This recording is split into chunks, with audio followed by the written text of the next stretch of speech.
नमस्कार, अमर उजाला में आप सभी का स्वागत है। T20 क्रिकेट का विश्व कप चल रहा है और अपने अंतिम दौर में पहुंच चुका है। सेमीफाइनल किन टीमों के बीच होगा तय हो चुका है। हम एक बार फिर से सेमीफाइनल में इंग्लैंड का सामना करने वाले हैं।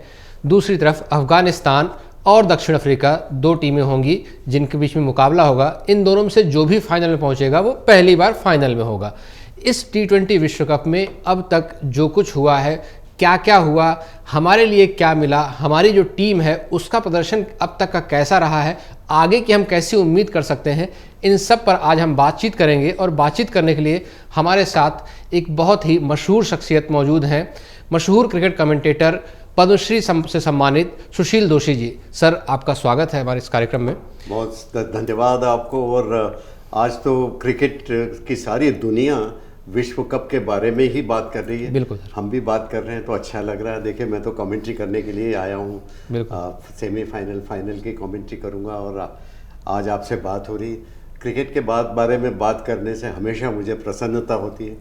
आज भी खुशी का अनुभव हो रहा है। बिल्कुल सर, ये आपका जो अनुभव है, आप इस विश्व कप को, चूँकि एक खिलाड़ी होता है जो कि मैदान पर खेल रहा होता है और दूसरी तरफ कुछ ऐसे भी लोग होते हैं जो उसको सबसे ज़्यादा फॉलो करते हैं, वो होते हैं जो उस मैच में कमेंट्री कर रहे होते हैं। और आप इस वर्ल्ड कप में लगातार जुड़े हुए हैं। आपने अफ़गानिस्तान और बांग्लादेश वाले मैच में भी कमेंट्री की, अब आप सेमीफाइनल और फाइनल में भी करने वाले हैं। इस वर्ल्ड कप में जो हमारी टीम है, उस टीम का अब तक का जो प्रदर्शन है, उसको आप कैसे देख रहे हैं? देखिए, मुझे तो कोई शिकायत नहीं होनी चाहिए और मैं तो समझता हूँ कि भारतीय क्रिकेट प्रेमियों को भी कोई शिकायत नहीं होनी चाहिए, क्योंकि हमारी टीम हर मैच जीती है। एक भी मैच में नीचे नहीं देखना पड़ा है। और असली बात यह है कि कई खिलाड़ी जिनसे हम सोच रहे थे कि ये आईपीएल में खराब खेल रहे थे, वो खिलाड़ी अब अच्छा खेल रहे हैं। हमने देखा कि पांड्या जो आईपीएल में इतने असफल हो रहे थे, वो यहाँ पर अच्छा खेल रहे हैं। और रोहित शर्मा जो आईपीएल में नहीं जम रहे थे, अचानक जिस तरह से उनके बल्ले का मुंह खुल रहा और जिस तरह उनका बल्ला गरज रहा, तो ये तो एक अलग ही तरह के तेवर दिखा रहे हैं। ये अच्छा लग रहा है। लेकिन दूसरी बात ये है कि जो अच्छा आईपीएल में खेले थे ना, विराट कोहली, वो नहीं है भाई। इतने बड़े बल्लेबाज, दुनिया के सबसे लाडले बल्लेबाज, दुनियावी क्रिकेट के सबसे बड़े सितारे, और जिनको दुनिया अच्छा करता देखना चाहती है, बिल्कुल, वो यहाँ पर जम नहीं रहे। पिछली 6 पारियों में उन्होंने कुल 66 रन बना। 11 का अगर वो जो 38 रन वाला मैच हटा दें तो वो तो और भी कम हो जाती है चीजें। केवल और 2-0। अब आप समझ लिए, आशीष नेहरा ने 2-0 बनाए थे 2010 के T20 विश्व कप में। एक खराब रिकॉर्ड है, उसकी बराबरी हो रही है। और कहाँ आशीष नेहरा एक। लेकिन अभी जिस तरह का जो टीम मैनेजमेंट है और जिस तरह से आप देखते हैं, राहुल द्रविड़ और रोहित शर्मा जब से टीम को संभाल रहे हैं, तब से बहुत सारे अब विश्व कप के दौरान चेंजेस होते नहीं दिखते हैं। अगर वनडे वर्ल्ड कप को देखें हम, तो वहाँ भी टीम लगभग एक जैसी खेली। एक अश्विन कुछ मैचों में खेले और बाद में शमी आए। जब पांड्या चोटिल हुए तो उनकी जगह पर खिलाड़ी आया, लेकिन उसके अलावा टीम में बहुत बदलाव नहीं दिखा आपको। इसी तरह से इस विश्व कप में भी उस तरह का बदलाव, अब तक सिर्फ आपने एक बदलाव किया है। लीग मैचेस में आप सिराज के साथ जा रहे थे, जो कि अमेरिका में हो रहा था, लेकिन जैसे ही आप वेस्ट इंडीज जाते हैं तो आपको स्पिन फ्रेंडली पिचेस दिखती हैं, तो वहाँ पर आप सिराज की जगह कुलदीप को लेकर आए।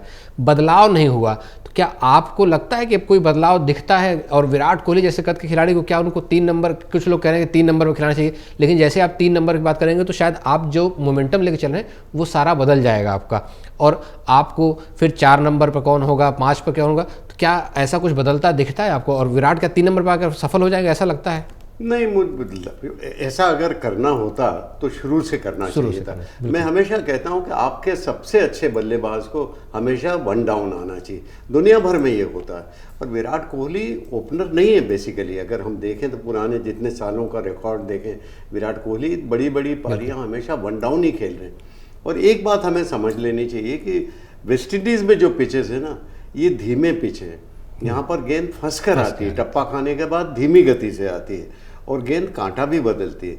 जब ऐसा होता है ना, तो आप ये नहीं सोच सकते कि आईपीएल की तरह 250 रन बना लेंगे 20 ओवर्स में। तो 280 तक संभव नहीं है। यहाँ पर जैसे जो अधिकांश पिचों पर, एक जो इंडिया ऑस्ट्रेलिया के मैच की बात अलग है, वो बैटिंग का विकेट मिल गया तो भारत ने 200 का आंकड़ा प्राप्त कर लिया। लेकिन बाकी जितने भी पिचेस हैं, यहाँ पर धीमे पिचेस हैं। तो उस पर आपको तकनीकी कुशलता चाहिए। और मैं तो समझ रहा हूँ कि कई पिचेस पर उछाल असमान भी है, कभी ऊंची जाती है, कभी नीची रह जाती है। जैसे पिछला मैच मैंने जो किया कमेंट्री, उसमें अफगानिस्तान वर्सेस बांग्लादेश, उसमें तो दोहरा उछाल था, कभी ऊंची उठ रही थी, कभी नीची बैठ जा रही थी। तो ये तमाम चीज़ें आप ये नहीं कह सकते, क्योंकि आप कितने भी बड़े बल्लेबाज हों, तो अगर तकनीकी रूप से सफल भी हो तो भी आपके लिए दिक्कतें पेश कर, क्योंकि कोई नीचे रह जाएगी गेंद तो आप क्या करेंगे। विराट कोहली की किस्मत इसलिए खराब है कि कुछ ऐसी गेंदों का सामना शुरू में ही करना।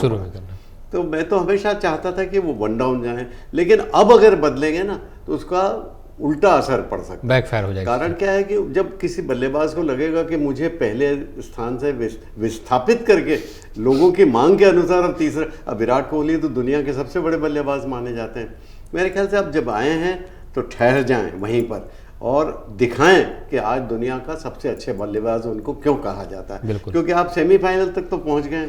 अब अगर ऐसे देखें तो एक पारी ड्यू थी कप्तान की तरफ से शुरू में, उस मैच से पहले जो ऑस्ट्रेलिया के खिलाफ हुआ, ये सबसे ज़्यादा चिंता थी कि हमारी ओपनिंग जोड़ी नहीं चल रही है, दोनों ओपनर नहीं चल रहे हैं। रोहित शर्मा सिर्फ एक मैच को छोड़ के बाकी मैचों में भी नहीं चले हैं, और विराट कोहली तो बिल्कुल नहीं चले हैं, सिर्फ 38 रन एक मैच में बना पाए हैं बस। लेकिन पिछले मैच में रोहित शर्मा ने दिखा दिया कि जो कैलिबर है इन दोनों खिलाड़ियों में, वो क्यों इतना विस्फोटक या कितने खतरनाक हो सकते हैं। क्या सेमीफाइनल में हम कुछ उस तरह की उम्मीद विराट कोहली से कर सकते हैं? नहीं, मुझे तो उम्मीद, क्योंकि जो बड़ा खिलाड़ी होता है ना, मैं हमेशा कहता हूँ कि बड़ा खिलाड़ी बड़े मौक़ों पर बड़ा काम करता है। बिल्कुल। तो मैं समझता हूँ कि विराट कोहली, हमेशा हम देख रहे हैं भूतकाल में भी कि जब भी बड़ा मौका आता है और भारत को उनकी ज़रूरत होती है, अपना 100% देते हैं। बिल्कुल। आलोचनाओं से घबराते नहीं हैं। तो कई बड़े खिलाड़ी आलोचनाओं से घबराते हैं, वो कहते हैं मुझे किसी को कोई जवाब नहीं देना है, मुझे अपने खेल के बारे में मालूम है और मैं जानता हूँ मुझे क्या करना है। और मुझे विश्वास है कि वो जितना बड़ा खिलाड़ी है, बड़े अवसर जैसे सेमीफाइनल में पहुँच गए। और दूसरी बात जो आपने कही कि भारत ने जो प्रदर्शन अब तक जो किया है ना, रोहित शर्मा की कप्तानी के बारे में अगर बात ना करें तो ये उनके साथ न्याय नहीं होगा। उन्होंने इतनी बढ़िया कप्तानी की है, और वो भी देखिए जब विराट कोहली का विकेट गिर गया तो एक तरह से उन्होंने जवाबी हमला कर दिया। बिल्कुल। उनको लगा कि ये क्या हो रहा है, मैं अभी दिखा दूंगा। तो ये जो बात है ना कि कोई हो ना हो, मैं तो हूं ना, ये बात जो जब किसी कप्तान में आती है तो वो फिर बड़ा काम करता है। जैसा कि मैच के बाद भी उन्होंने कहा कि हम क्या कर सकते हैं और कैसे खेलेंगे, हमने आपको दिखाया और हम इसी तरह से खेलेंगे। अब बात कर लेते हैं सेमीफाइनल मैच की। 2022 में हम सेमीफाइनल पहुंचे थे, हमारे सामने इंग्लैंड था और हम 10 विकेट से हारे थे और एक तरफा पूरा मैच कर दिया था एलेक्स हेल्स और जॉस बटलर ने। इस बार उस तरह की रंग में दिखाई तो नहीं दे रही है इंग्लैंड की टीम, लेकिन उसके बाद भी एक खतरनाक टीम। आप देखिए कि एक दौर ऐसा आया कि कहा गया कि ऑस्ट्रेलिया की तरफ से बहुत सारी बातें की गई कि हमारे पास मौका है कि हम जो है आयरलैंड को पहुंचा देंगे और इंग्लैंड को बाहर कर सकते हैं, लेकिन उसके बाद इस टीम ने एक अच्छी वापसी की है। कितना बड़ा खतरा है वो हमारे लिए, और हम क्या 2022 वाला जो मुकाबला था उसके परिणाम को इस बार उलट सक रहे हैं? नहीं, मुझे लगता है कि आईसीसी टूर्नामेंट जीतने का जो सूखा पड़ा हुआ है और हम नहीं जीत पा रहे हैं वर्षों से, तो वो टूर्नामेंट इस बार जीत सकते हैं। एक तो बात यही है कि ऑस्ट्रेलिया हार चुका है। ऑस्ट्रेलिया ऐसी टीम है जो बड़े मुकाबलों में बेहतर खेलती है और वो पुराने मुकाबलों को भूल जाती है कि पहले क्या किया था। तो ये कहते हैं ना, बीती ताही बिसारी दे, आगे की सुधी ले। तो वो ये बहुत ज़रूरी होता है क्रिकेट में कि आप भूल जाएं कि पहले आप कितने मैच हारे। जब बड़ा मुकाबला आता है तब वो ऑस्ट्रेलिया का हमने भूतकाल में भी देखा, पहले भी कई टूर्नामेंट देखे, जैसे आईसीसी जो वनडे टूर्नामेंट हुआ था जिसमें हम ऑस्ट्रेलिया से हारे थे फाइनल में, तब भी हमने देखा कि ऑस्ट्रेलिया की टीम एक अलग ही नज़र आई। बिल्कुल। तो ये मैं अक्सर देख रहा हूँ। तो ऑस्ट्रेलिया बाहर हो गई है, तो भारत के लिए अवसर बहुत उजले हैं। और इंग्लैंड की टीम के मुकाबले, जैसा आप कह रहे हैं ना, इंग्लैंड की टीम में अच्छी है, लेकिन भारत कहीं ज़्यादा महाबली लगता है जब आप दोनों टीमों की तुलना करें। कि हमारे पास मैच विनर्स बहुत सारे खिलाड़ी हैं, जैसे सूर्य कुमार यादव हैं, बहुत बड़े खिलाड़ी, मैच की तकदीर अकेले बदल सकते हैं। और हमने देखा हार्दिक पांड्या जो असफल हो रहे थे पहले आईपीएल में और लोग प्रश्न उठा रहे थे, कि इनको बाहर करना चाहिए, लेकिन अब वो बता रहे हैं कि इनको बाहर करते तो हालत गंभीर हो जाती। बिल्कुल, वो तो बैटिंग बॉलिंग दोनों से कर रहे हैं। विपरीत परिस्थितियों में जो अच्छा खेल सकता है ना, वो खिलाड़ी बड़ा खिलाड़ी होता है। और मैं कह सकता हूँ कि ये जो खिलाड़ी है ना, हार्दिक पांड्या, ये बड़े अवसरों का बड़ा खिलाड़ी है। ये अच्छा खेल रहा है, बॉलिंग भी अच्छी कर रहे हैं, तो पिचों से मदद मिल रही है। देखिए, जब पिच मदद करे ना, तो फिर आप अपनी सीमाओं में अपनी बॉलिंग करनी चाहिए और आपकी बल्लेबाजी को भी आपको मौका देना चाहिए, क्योंकि पिच आपको मदद देते भी तो आना चाहिए ना। अब इन खिलाड़ियों की बात की, एक खिलाड़ी की अगर बात नहीं करेंगे, जब आपने गेंदबाजी की बात की है तो शायद ये पूरी चर्चा अधूरी रह जाएगी।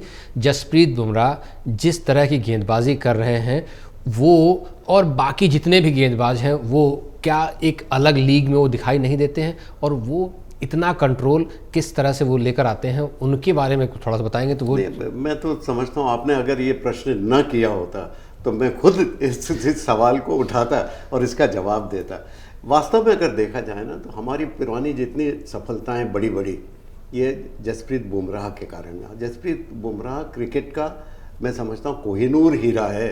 लोग बैट्समैन की लाख बातें करते हों, लेकिन बॉलर के रूप में अगर कोई मैच जिता रहा है, वो जसप्रीत बुमराह का आतंक। अगर विकेट नहीं भी लेते हैं ना, तो उनके ओवर्स ऐसे जाते हैं जहाँ बहुत कम रन देते हैं, उनको संभल कर खेलने की कोशिश करते हैं। उनकी जो बॉलिंग है ना, मैं तो उसको इस लीग में समझता हूँ कि क्रिकेट के जो ऑल टाइम बेस्ट, सर्वश्रेष्ठ, सर्वकालीन बॉलर्स हम मानते हैं ना, जैसे हम समझते हैं कि इमरान खान, या फिर हम समझते हैं बॉब विलिस, या फिर जॉन स्नो, या फिर टॉमसन, लिली, या वेस्ट इंडीज़ के 4 फास्ट बॉलर्स जिनका हम अक्सर जिक्र करते हैं कि हम एंडी रॉबर्ट्स और मेलकम मार्शल और माइकल होल्डिंग और इनकी जो बातें करें, उस श्रेणी का बॉलर है। इसका कारण ये है कि उसका एक्शन इस तरह का है कि टप्पा खाकर गेंद एक तो तेज़ गति से आती है, क्योंकि एक्शन ही इस तरह, और एक्शन जो है ना, उसके कारण गेंद बैटर को बाद में दिखती, मतलब उसको एकदम साइट नहीं होती है, क्योंकि जिस तरह का हाथ घूमता है, वो एरोडायनामिक्स के हिसाब से जिस तरह का हाथ घूमता है, वो संभव नहीं, बल्लेबाज को थोड़ी देर से समझ में आती है। तो ये जो उसका आतंक बहुत है, अच्छे अच्छे बल्लेबाज उसको खेलना नहीं चाहते हैं। और आज मैं समझता हूँ कि बुमराह भारत के लिए एक बहुत बड़ी शख्सियत है, भारत के लिए एक बहुत बड़ा वरदान है। और भारत को ही टूर्नामेंट जीतना है तो बुमराह का अच्छा प्रदर्शन करना, और लोग भले ही कहें, बल्लेबाजों की बहुत बातें होती है और उनको सितारा पदवी देते हैं, बिल्कुल देते हैं, लेकिन मैं हमेशा कहता हूं कि बैटर्स मैच बनाते हैं, लेकिन मैच जिताते हैं बॉलर्स। जो हमने पाकिस्तान के खिलाफ जीत दर्ज की, वो गेंदबाजों की थी। और इस हिसाब से मैं समझता हूँ बुमराह का आतंक विरोधियों पर छाया हुआ है।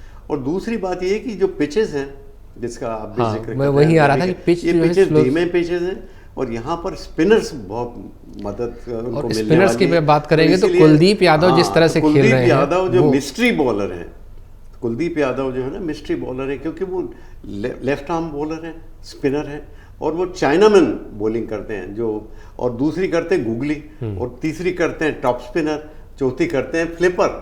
तो उनकी और बॉलिंग जिस जगह से वो छोड़ रहे हैं ना, और जो रिदम, जो लय उनकी जो जम रही, ऐसे अच्छे अच्छे बॉलर्स की दुनिया में, मेरे ख्याल से दुनिया का लेफ्ट आर्म अगर बॉलर देखें जो गुगली और चाइनामैन करता हो, क्रिकेट इतिहास का सबसे बड़ा बॉलर मैं तो कहूँगा। तो वो उनका आतंक भी है, क्योंकि अच्छे अच्छे लोग उनकी गुगली नहीं पढ़ पा रहे हैं।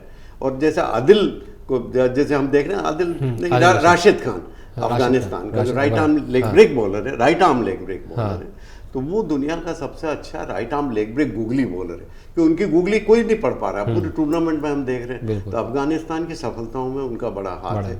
तो मैं समझता हूँ कि अच्छे बॉलर्स को भी हमें उसी मापदंड से प्रशंसनीय माना जाना चाहिए जैसे कि हम बैटर्स को मानते हैं। बिल्कुल, गेंदबाजों की हम बात कर रहे थे, तो एक जो अगर हमने अच्छे वाले हिस्से की बात की, एक चिंता वाली भी बात है, और चिंता ये कि जिस कैलिबर और जिस कद के खिलाड़ी रविंद्र जडेजा हैं, अब तक उनका भी थोड़ा सा ड्यू है इस पूरे टूर्नामेंट में, और बहुत गेंदबाजी करने का अवसर नहीं है, क्योंकि हार्दिक पांड्या इतनी अच्छी गेंदबाजी कर रहे हैं कि जो 5वें गेंदबाज वाला हिस्सा है वो रविंद्र जडेजा और अक्षर पटेल में बट जा रहा है।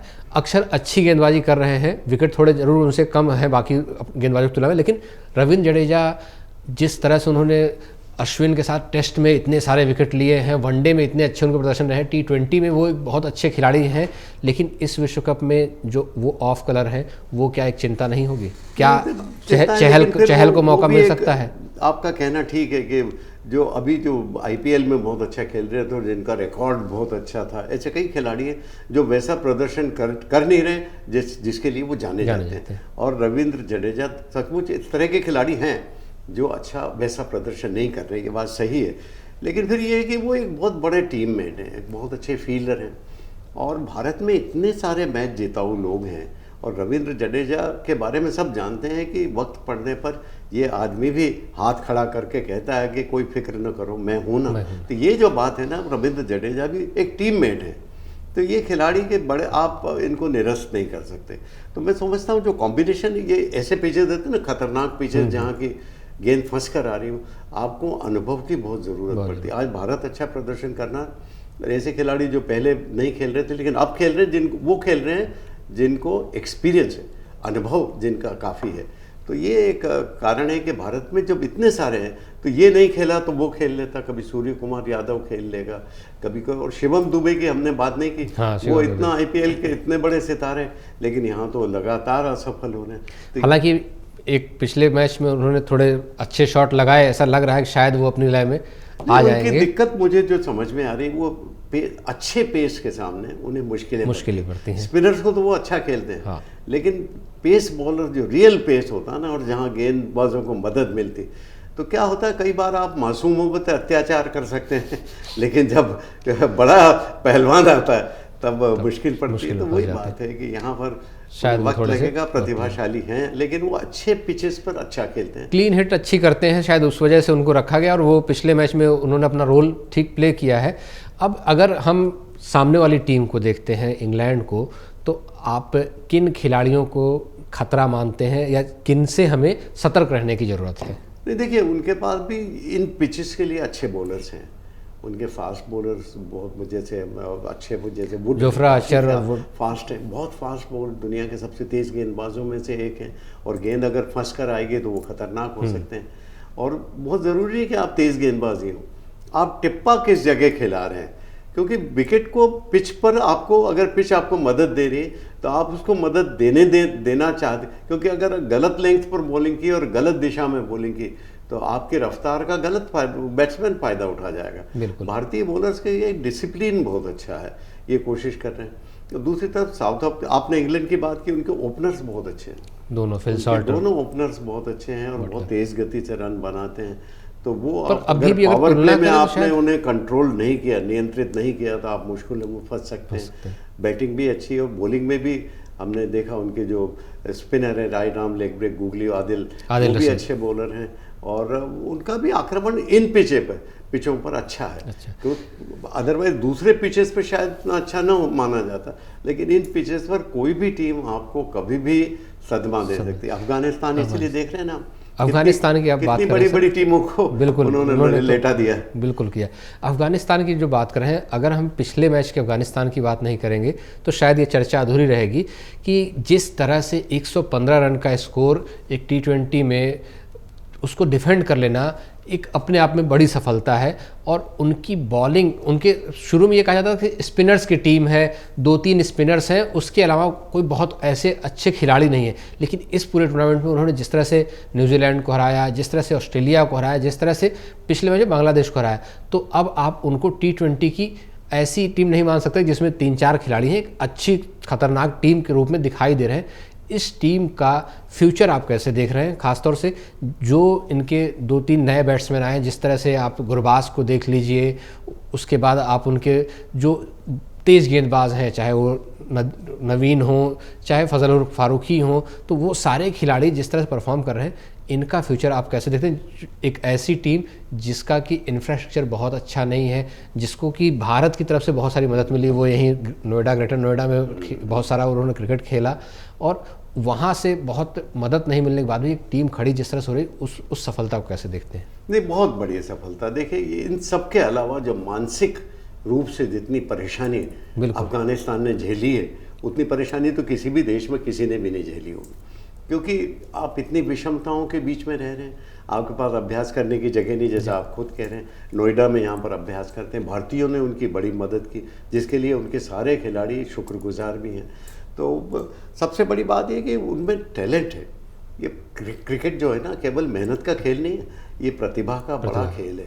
और उनका जो टैलेंट है ना वो दूसरे खिलाड़ियों से कहीं और दूसरी आक्रामक तेवर कि जिस जगह से वो आते हैं ना तो वो आक्रामक तेवर उनके नेचुरल इंस्टिंक्ट में आ गया, जिसको कहते हैं ना स्वाभाविक रूप से वो आक्रामक तेवर उनमें आ गए, क्योंकि वहाँ की परिस्थितियाँ इतनी आक्रामक हैं। तालिबान और तमाम सरकार उनकी ऐसी है, कितनी मुश्किलों से इतने प्रतिबंध लगे हुए, उसके बावजूद अगर खिलाड़ी इस तरह से उभर कर आते हैं और इस तेज़ी से उभरते हैं कि आप ऑस्ट्रेलिया को हरा देते हैं और न्यूजीलैंड बड़ी बुरी तरह से और न्यूजीलैंड पहले ही बाहर हो गया, तो ये तमाम चीज़ें उनकी इतनी अद्भुत हैं। और उनके स्पिनर जो है ना वर्ल्ड क्लास हैं, खास करके जो उनके राइट आर्म लेग ब्रेक कप्तान भी है वो कप्तान जो है ना राशिद खान, वो दुनिया के सबसे अच्छे बॉलर हैं और बड़े लड़ाके खिलाड़ी हैं। नूर भी बहुत अच्छी चमक गया जिस तरह से, वो भी चाइनामैन करते हैं और गुगली भी करते हैं वही कुलदीप यादव की तरह, और इन पिचेस पर बड़ी मदद मिल रही है। तो उनका स्पिन आक्रमण खेलना अच्छी अच्छी टीमों के लिए मुश्किल पड़ रहा है। मुझे तो आश्चर्य नहीं होगा वो दक्षिण अफ्रीका के ऊपर तो चोकर्स का तमगा भी में डाल सकते हैं वो। तो ये बहुत बड़ी टीम है और मैं उनकी बड़ी प्रशंसा करूँगा कि इतनी मुसीबतों के बीच, इतने साइकोलॉजिकल मनोवैज्ञानिक दबावों के बावजूद भी, देश की ऐसी हालत के बावजूद, जिस तरह वहाँ के खिलाड़ी भारत में अभ्यास करके दुनिया के बल्लेबाजों को और दुनिया की टीमों को परेशान कर रहे हैं, वर्ल्ड चैंपियंस को हरा रहे हैं, तो ये बहुत बड़ी उपलब्धि है। दक्षिण अफ्रीका को कैसे देख रहे हैं, क्योंकि दक्षिण अफ्रीका पूरे टूर्नामेंट में अगर उनकी यात्रा को देखें तो कई मैचेस में वो फंसते से जीते, लेकिन अभी तक अजेय रहे हैं। अब सेमीफाइनल में है अफगानिस्तान के खिलाफ, एक ऐसी टीम जो बड़ी बड़ी टीमों को पटक कर आई है, तो उसके खिलाफ इस मुकाबले में उनके लिए क्या चुनौतियां रहेंगी? नहीं, मैं तो इस टीम को सलाम करता हूँ। कारण क्या है कि अभी तक सब लोग कह रहे थे कि चोकर्स की टीम है, चोक हो जाते हैं बड़े मुकाबलों में, कुछ ऐसा कर लेते हैं कि हार जीत के जबड़े में से हार खींच लेते। ऐसा बहुत कम लोग करते हैं, लेकिन वो करते थे। तो वो बदनाम थे इस बात के लिए कि ये लगातार जब भी अच्छी स्थिति होती वहीं से हार जाते, ये टीम जीत नहीं सकती। लेकिन हम यहाँ देख रहे हैं इस टूर्नामेंट में बदले बदले मेरे सरकार नज़र आ रहे हैं। यहाँ पर तो वो हारी हुई परिस्थिति से जीत रहे हैं, तो ये बड़ा फ़र्क है उस टीम में। और दूसरी बात ये है कि भारत में आकर IPL भी उनके बहुत सारे खिलाड़ी खेलते हैं। तो ये टीम में आत्मविश्वास है, एकजुट होकर खेल रहे हैं, एक इकाई की तरह खेल रहे हैं, तो ये टीम अच्छा प्रदर्शन कर सकती है और ये टीम चौंका सकती है, क्योंकि ये चाहती है कि पुरानी जो बदनामी है, चोकर्स का जो निशान उन पर लगा, उससे छुटकारा मिले और जीतने वाली टीम है। आज तक ICC टूर्नामेंट जीत नहीं पा रहे, लेकिन यहाँ जीतने का उनके पास भी अवसर है, क्योंकि बैलेंस बहुत अच्छा है और वो भी भारत के तमाम बॉलर्स के बारे में जानते हैं। उनके कितने सारे खिलाड़ी IPL में खेलते हैं, वो भी सब तरह से परिचित कप्तान हैं, तो उनको फ़ायदा हुआ IPL में खेलने से। तो मैं समझता हूँ वो भी टीम एक खतरनाक टीम है। ये पूरी अब जो प्रतियोगिता है आखिरी 4 के दौर में पहुंच चुकी है, आप उसमें कमेंट्री भी करेंगे। उस पूरे टूर्नामेंट को अगर आप देखते हैं तो अमेरिका जहां पर टूर्नामेंट कराया गया, कई सारे वहां विवाद भी हुए, लेकिन वहाँ की जो टीम थी उसने जो परफॉर्म किया वो एक पॉजिटिव दिखाई देता है। कुछ पॉजिटिव अगर आप देखें कि वेस्ट इंडीज़ में जब 2007 में हुआ था तो टूर्नामेंट पूरी तरह से फ्लॉप रहा ICC ने, उस वजह से देखिए तो इस बार बहुत सारे चेंजेस कर रखे हैं कि भारत के मैच रात 8 बजे ही हो, उसकी पूरे वो शेड्यूल ऐसा कर रखा है। तो उसके बाद भी वेस्ट इंडीज़ की टीम ने परफॉर्म ठीक किया, भले वो इस बार बाहर हो गए, लेकिन और इस टूर्नामेंट से क्या पॉजिटिव्स आपको दिखाई दे रहे हैं? नहीं, मैं समझता हूँ कि यूनाइटेड स्टेट्स की टीम तो अच्छा खेली, बिल्कुल, क्योंकि वो पाकिस्तान को हराकर पहुंची, तो टीम में दम तो था, नहीं तो आप पाकिस्तान जैसी बड़ी सितारा टीम कहलाती थी तो उससे जीते। लेकिन मैं ये भी सोचता हूँ कि अमेरिका में जो उन्होंने टूर्नामेंट किया और वहाँ के जिस तरह के पिचेस थे जो बाहर से लाकर रेडीमेड पिचेस, अब आपने ऑस्ट्रेलिया एडिलेड में तैयार किए पिचेस, फिर उनको आप ले गए कहीं दूसरी जगह और वहाँ से लाए फिर न्यूयॉर्क में, तो वो पिचेस जो वैसा नहीं खेले जैसे T20 क्रिकेट होना चाहिए था। अगर ऐसे पिचेस भारत में होते या किसी और देश में होते जो क्रिकेट खेलते हैं, तो मेरे ख्याल से ICC उसको बहुत टेढ़ी निगाहों से देखता और उसको कहीं ना कहीं अपराध की तरह मानता। लेकिन देखिए अब क्रिकेट जो है ना खेल नहीं रह गया, क्रिकेट अब व्यवसाय भी हो गया, और अमेरिका से बड़ा अब व्यवसायी देश, सबसे बड़ा धनाढ्य देश दुनिया में दूसरा नहीं। तो निगाहें तो यही है कि अमेरिका में क्रिकेट को पॉपुलर किया जाए, इसको लोकप्रिय किया जाए। तो कोशिश ही कर रहे हैं कि उनकी तमाम कमज़ोरियों को अनदेखी करें, यहाँ पर सफलता के साथ टूर्नामेंट आयोजित हो तो अच्छी बात है, आगे यहीं पर खिलाना है। और सबसे अच्छी बात, मैं कई लोगों से बात होती है जिनको मैं जानता हूँ अमेरिका में, जो मैच देखने गए थे, उनको लगता है कि ये बहुत बड़ा अनुभव था उनके लिए। तो ये टूर्नामेंट अब हमेशा सफल होते रहेंगे वहाँ पे, और अंतर्राष्ट्रीय क्रिकेट की दुनिया में अमेरिका भी एक देश माना जाएगा और होता जाएगा। वहाँ कई लीग मैचेस की तैयारी हो रही, कई टूर्नामेंट्स वहाँ पर शुरू करने वाले हैं लोग, और स्टेडियम भी बनाने की बात हो रही है, वहाँ पर जाकर तरह तरह के लोगों से बात होती है। तो ये अमेरिका आगे जाकर एक बड़ा नियंत्रित केंद्र तो हो जाएगा क्रिकेट का। और देखिए वैश्विक करना चाहती है आईसीसी, क्या चाहती कोशिश वही है कि क्रिकेट विश्व, फुटबॉल कितने सारे देश खेलते हैं, 100 से ज़्यादा, 110 120 देश फुटबॉल खेलते हैं, और इतने लोगों की संस्था है फुटबॉल, हर देश में खेला जाता है। और क्रिकेट तो बस वो केवल कॉमनवेल्थ कंट्रीज ही खेलती थी। तो क्रिकेट को आईसीसी अब चाह रहा है कि वैश्विक खेल बना, तो उसमें अमेरिका से शुरुआत की है, तो शुरुआत तो अच्छी है, लोगों में लोकप्रिय हुई है। अब चलते चलते एक चीज़ कि सेमीफाइनल का लाइनअप तय है, आप फाइनल में किन्हें देख रहे हैं? अगर दो टीमें फाइनल की, फाइनल जीतेगा कौन? हम सब तो चाहेंगे कि भारत ही जीते, लेकिन फाइनल में कौन सी टीमें देखते हैं? नहीं, मैं सोच रहा हूँ कि भारत फाइनल में पहुँचना ही चाहिए, जब तक कि बहुत बड़ा अपसेट ना हो जाए या कोई बहुत ही खराब प्रदर्शन ना करें भारतीय अचानक, तो भारत तो पहुँचना चाहिए। और दूसरी तरफ मैं समझता हूँ साउथ अफ्रीका अच्छा खेल रहा है, और लगातार उनके फास्ट बॉलर्स भी अच्छे हैं, उनके स्पिनर्स भी अच्छे हैं, और उनमें वो एकजुट होकर टीम खेल रही है, और बड़े सितारे खिलाड़ी हैं। अफगानिस्तान देखिए, उनके साथ ये होता है कि जो एक मैचेस तो अक्सर अच्छा खेलते हैं, लेकिन बाद में बड़े मैचों में फिसल जाते हैं। तो फिर भी अनुभव उनका अच्छा है, यहाँ पर आंखें तो दिखा रहे हैं बड़ी बड़ी टीमों को। तो मुझे लगता है फिर भी अफगानिस्तान से पार पाना उनके लिए मुश्किल होगा। अफगानिस्तान और भारत के बीच में फाइनल हो सकता है। तो ये पूरी चर्चा सुशील दोषी जी के साथ ये रही। और सर, आपका बहुत बहुत शुक्रिया। बहुत सारी आपने अच्छी अच्छी बातें बताई, बहुत सारा किस तरह से हमारी टीम खेल रही है और हम किस तरह की उम्मीद इससे कर सकते हैं। आपका बहुत बहुत धन्यवाद। धन्यवाद। और अगर आप ये वीडियो YouTube पर देख रहे हैं तो हमारे चैनल को सब्सक्राइब करें और बेल आइकन को दबाना ना भूलें। अगर आप Facebook पर ये वीडियो देख रहे हैं तो हमारे पेज को लाइक करें।